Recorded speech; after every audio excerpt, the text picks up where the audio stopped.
Also, after meeting Trump, Netanyahu called him greatest friend Israel has ever had. Israel is preparing to send a high-level delegation to the Qatari capital, Doha, to discuss continued implementation of the Gaza ceasefire agreement. Under the terms of the original deal that sealed a 42-day truce and an exchange of hostages for Palestinian prisoners, talks on the second phase paving the way to a possible end to the war. And Amit Mukherjee joins us for more on this. Well, Amit, after meeting Trump, Netanyahu called him a greatest friend Israel has ever had. And also Trump said that he wants normalization of relations between Israel and Saudi Arabia. Tell us, how will this bonhomie affect the peace process and the region? Well, Lipakshi, as of now, Benjamin Netanyahu and Donald Trump, they are talking, peace and establishment of economic relations, in the Middle East region. But the fact that he said that he wants to convert Gaza into a Rivera of the Middle East has sent shockwaves across, that particular region in West Asia, and everybody is, they don't really know how to react to that. Of course, Hamas has said that this idea of Donald Trump is to create chaos in the region, but at the same time, they have agreed to, continue their talks with the Trump administration to kind of take the ceasefire agreement, which is now being implemented further. Now, also, we have to look at the fact that this statement of Netanyahu to kind of, redevelop, take over Gaza and redevelop it comes at a very at a time when things are very fragile and the hostage exchange is still taking place.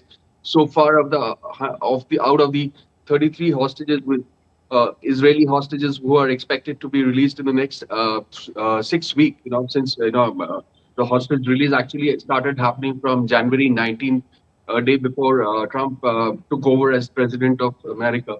And this is going to continue for the next 6 weeks when we will see the release of 33 hostages.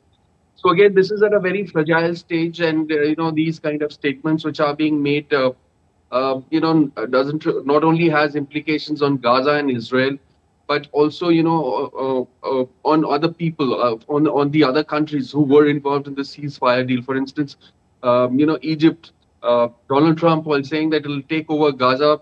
And Palestinians reacting to the fact that they will not leave their place of that's their own place. They are the indigenous people of that land, Palestine.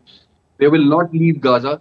But at the same time, Donald Trump is saying that he is having talks with Israel. He's having talks with Jordan as well as Egypt to accommodate people from Gaza so that this resettlement plan and redevelopment plan can take place. So a lot of chaos, and it's still the entire situation right now. The things which are unfolding after the meeting between President Donald Trump and Prime Minister Netanyahu. It's still at a very, very early stage, and we will have to see what comes out of it. And it's still early because it's just been a few hours, and reactions are pouring in right now. Lipakshi? Yeah, also, Amit, as you mentioned that Trump has said that U.S. will take over the Gaza Strip, and as you also mentioned that he wants to resettle the Palestinians permanently, as he said. On the other hand, Hamas has now said that it is ready for talks with the Trump administration. How do we see all this?